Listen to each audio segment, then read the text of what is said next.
Hello guys, Pablo here. Welcome to this lesson. We will be looking at how to create our own custom tables in our plugin.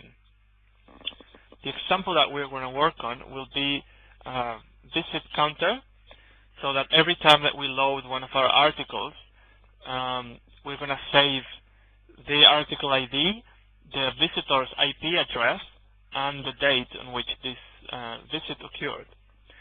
Sometimes you need to store information that doesn't really fit into WordPress data model. It cannot be stored as a user metadata or post metadata or global options. So you need to create your own tables.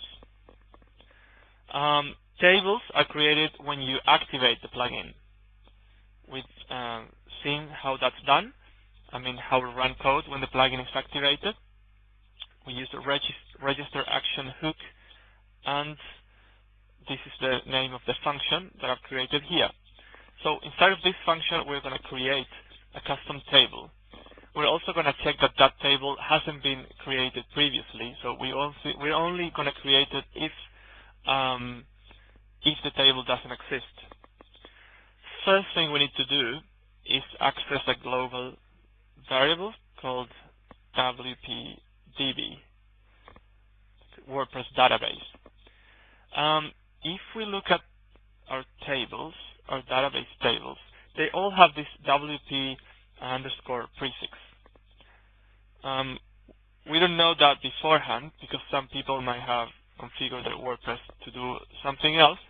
So we'll be safe if we get the prefix from this object. And the name of the table is going to be hits, because that's what we're going to store, how many hits each article gets. So if the table doesn't exist, then we will create it. We will test that by running a query. We're going to grab the result of this query, and we're going to find for a table called table name. If what we find from here is not the same as table name, then we create it. The query is as follows: just show tables like table name. Basically, if there's a table called this, then get us that, and we compare it. And if it doesn't exist, we'll create it. So the SQL that we'll use to create the table is just the usual. For table creation, we create a table with this name. We give it an ID that's unique or increment primary key.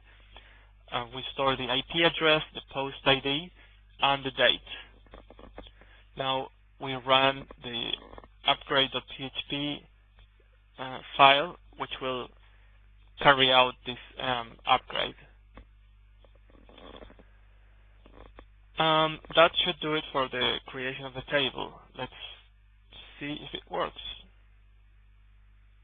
We have Zemba custom table here. I'm going to activate that. We go back to phpMyAdmin, reload the page, and there we go. WP hits with the fields that we defined.